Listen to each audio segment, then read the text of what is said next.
அமாவாசைக்கு முன்னாடி இந்த வீடியோவை பார்த்துட்ருக்கீங்க. நிறைய மனசில் சங்கடங்கள், தீராத பழி ஒன்று போட்டு செய்யாத தவறுக்காக தண்டனை அனுபவிச்சிட்ருக்கீங்க. அது மட்டுமா, நல்ல நேர்த்தியாக நேர்மையாக வேலை செஞ்சாலும் தொடர்ந்து அதில் குறையை மட்டுமே உங்களை சுற்றி இருக்கவங்க கண்டுபிடிச்சிட்ருக்காங்க. மனசில் யோசிச்சிங்களா?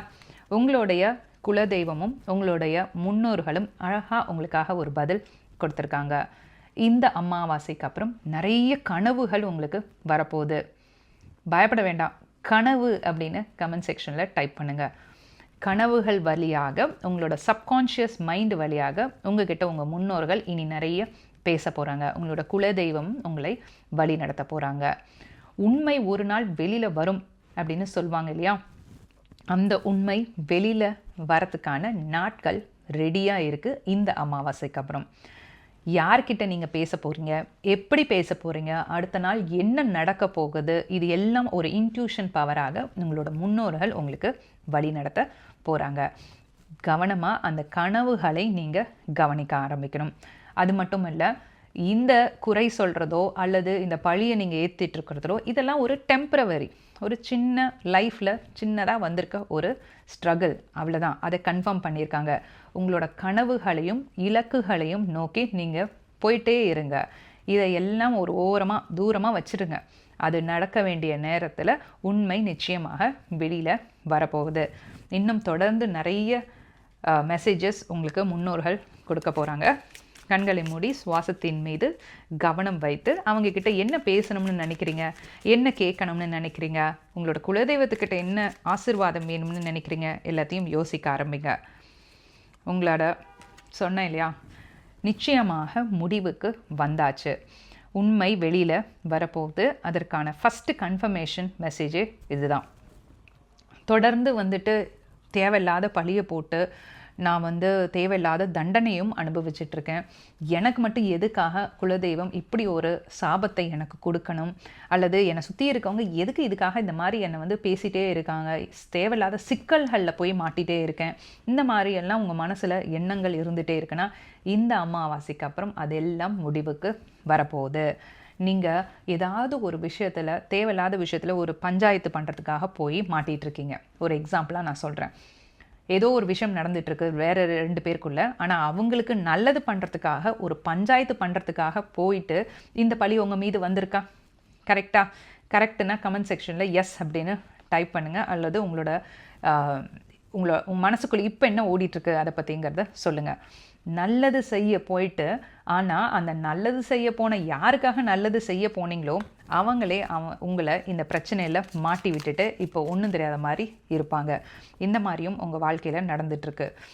இனி திரும்ப அந்த மாதிரி ரிப்பீட்டடாக பேட்டர்ன் வராமல் இருக்கிறதுக்கு உங்களோட கனவுகளை கவனிங்கன்னு ஏற்கனவே சொன்னேன். அதற்கேற்ற மாதிரி அழகான ஒரு மெசேஜ் வந்திருக்கு பாருங்கள். இனி கனவுகளில் நிறைய ஃபோக்கஸ் இருக்கணும்.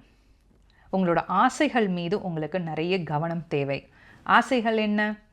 நிறைய பணம் சம்பாதிக்கணுமா, நிறைய ட்ராவல் பண்ணணுமா, அல்லது உங்களோட பிள்ளைகளுக்கு ஏதாவது செய்யணுமா, இது மாதிரி என்ன விஷயம் இருக்குது உங்களுக்கு ஆசைகளா? மனசு நிம்மதியாக இருக்கணும், ஹெல்த்தியாக இருக்கணும், நல்ல உடல் ஆரோக்கியம் இருக்கணும். இந்த மாதிரி எல்லாருக்கும் நிறைய வித்தியாசமான நிறைய ஆசைகள் இருக்குது.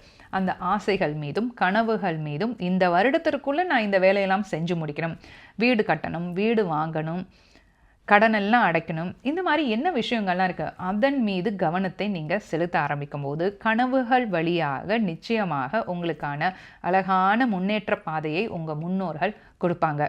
இது ஒரு சக்ஸஸுக்கு உண்டான ஒரு மெசேஜ்.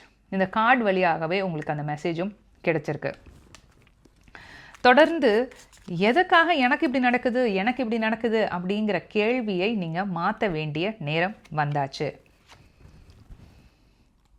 கேள்வியை மாற்றிக்கோங்க. இனி நான் சாதிக்க பிறந்தவன், என்னால் எல்லாம் வெற்றி அடைய முடியும், எனக்காக பிரபஞ்சம் கொடுத்துருக்க வாய்ப்பை, என்னோட முன்னோர்கள் எனக்காக விற்று போயிருக்க வாய்ப்பை நான் பயன்படுத்திக்க முடியும். உங்களோட முன்னோர்கள் செய்ய முடியாத நல்ல விஷயங்களை உங்களால் செய்ய முடியும். ஏன்னா அதனால தான் முன்னோர்கள் உங்களுக்காக அந்த விஷயங்களை விட்டுட்டு போயிருக்காங்க. வேகமாக முடிவுகளை எடுக்கணும். நிறைய விஷயத்தில் தாமதமாக யோசித்து தயங்கி முடிவுகள் எடுக்கிறீங்க. தயக்கம் இல்லாமல் இந்த பிரபஞ்சத்தின் மீது நம்பிக்கை வச்சுட்டு உங்களுடைய குலதெய்வம் உங்களை சரியாக வழி நடத்திட்டு இருக்காங்க அப்படிங்கிற நம்பிக்கையில் வேகமாக அடுத்தடுத்து முடிவுகளை நீங்கள் எடுத்து போக ஆரம்பிக்க வேண்டிய நேரம் வந்தாச்சு. நீங்கள் ஹார்ட் ஒர்க் பண்ணுறீங்க, ஆனால் குறை மட்டும் சொல்லிகிட்டு இருக்காங்க இல்லையா? இந்த அமாவாசைக்கு அப்புறம் கவனித்து பாருங்கள், யாரெல்லாம் உங்கள் மீது குறை சொன்னார்களோ அவங்க எல்லாமே வந்துட்டு நீங்கள் எவ்வளோ அழகாக ஹார்ட் ஒர்க் பண்ணுறீங்க, எப்படி இதை மாதிரி கரெக்டாக எல்லா விஷயத்தையும் தொடர்ந்து அடுத்தடுத்து கரெக்டாக செய்கிறீங்க, நீங்கள் சட்டுன்னு வேகமாக உங்களோட முடிவுகளை யோசித்து கரெக்டான விஷயங்களாக எப்படி செய்கிறீங்க அப்படின்னு கேட்க ஆரம்பிக்க போகிறாங்க. நம்பிக்கையோடு செய்யுங்க. இதற்காக ஒரு ரூனி ப்ரெடிக்ஷன்ஸும் எடுக்கலாம் இந்த கிறிஸ்டல்ஸ் வழியாக. ரா வீடியோ தானே இது. கண்களை மூடி சுவாசத்தின் மீது கவனம் வச்சுருக்கீங்க இல்லையா? உங்களோட முன்னோர்களை ஞாபகம் வச்சுட்டே இருங்க. இந்த ரூனி சிம்பிள்ஸ் உங்களுக்கு என்ன மெசேஜ் கொடுக்குது அப்படிங்கிறதையும் பார்த்துடலாம். பாருங்கள், ப்ரொடெக்ஷன் தெரியுதா உங்களுக்கு தெளிவாக? ஓகே, உங்களுக்கான ப்ரொடெக்ஷன், இந்த ரூனி சிம்பிள் வந்து ஒரு ப்ரொடெக்ஷன் கொடுக்கக்கூடிய ஒரு ரூனி சிம்பிள். இதை நீங்கள் ஸ்க்ரீன்ஷாட் கூட எடுத்து வச்சுக்கோங்க. உங்களை சுற்றி நல்ல எண்ணங்கள் வரத்துக்கான நேரம் வந்தாச்சு. உங்களுக்கு அதிகமான ப்ரொடெக்ஷன், உங்களை சுற்றி வந்துட்டு நல்ல ஒரு பாதுகாப்பு இந்த அமாவாசைக்கு அப்புறம் ஏற்பட போகுது. அந்த பாதுகாப்பை உணர்ந்து நான் ஏற்கனவே சொன்ன மாதிரி தொடர்ந்து டக்குன்னு முடிவுகள் எடுத்துருங்க. தாமதமாக நீங்கள் முடிவுகள் எடுக்கும்போது தான் அந்த பாதுகாப்பு வலை அப்படிங்கிறது உங்களுக்கு அந்த டிஸ்ட்ராக்ஷன், ஒரு டிஸ்டர்பன்ஸ் வரும். அந்த இடத்துல வந்து அந்த எனர்ஜி வந்து ஒரு கலங்களாக இருக்க மாதிரி, ஒரு இல்யூஷன்னு சொல்லுவாங்களே, அந்த மாதிரிலாம் நடக்கிறதுக்கான நிறைய வாய்ப்புகள் இருக்கும். அதனால் டக்குன்னு நீங்கள் முடிவு எடுக்க ஆரம்பிச்சிட்டிங்கன்னா முன்னோர்கள் உங்களுக்கு கொடுத்துருக்கக்கூடிய ப்ரொடெக்ஷன் தொடர்ந்து உங்களுக்கு இந்த அமாவாசைக்கு அப்புறம் இருந்து அடுத்த அமாவாசை வரைக்கும் உங்களுக்கு கிடைச்சிட்டே இருக்கும். இப்போது அடுத்ததாக எஸ் ஆர் நோ அப்படிங்கிற மாதிரி ஒரு கேள்வி கூட நீங்கள் யோசிச்சுக்கோங்க. சட்டுன்னு ஏஞ்சல்ஸோட பதிலும் என்னன்னு பார்த்துலாம். இது முன்னோர்கள் உங்களுக்கு கொடுக்கக்கூடிய பதில். நல்ல பதிலாக தான் வரும் நிச்சயமாக. பாருங்கள், பீஸ்ஃபுல் ரெசல்யூஷன் வந்திருக்கு. இதை விட வேறு என்ன கன்ஃபர்மேஷன் உங்களுக்கு வேணும்? உங்களோட முன்னோர்கள் உங்கள் கூட இருக்காங்க அப்படிங்கிறத நீங்கள் நம்பும்போது தான் அவங்க சொல்லக்கூடிய விஷயங்கள் உங்கள் காதுகளுக்கு கேட்க ஆரம்பிக்கும். அல்லது உங்களோட குலதெய்வம் சொல்லக்கூடிய விஷயங்கள் உங்கள் காதுக்கு கேட்க ஆரம்பிக்கும். குலதெய்வ கோயிலுக்கு போகணும்னு நினைக்கிறேன், ஆனால் போகவே முடியல, தடையாக இருக்குது அப்படின்னு நினச்சிட்டு இருந்தீங்க இல்லையா? அதற்கும் இதே பதில் தான்.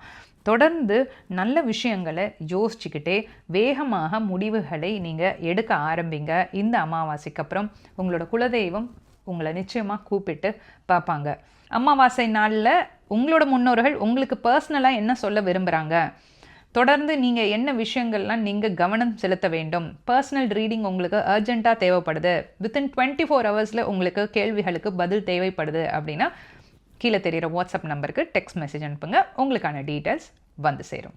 மீண்டும் மற்றொரு பதிவில் உங்களை நான் சந்திக்கும் வரை லண்டனிலிருந்து நான் உங்கள் ரேகா, த டாரட் குயின்.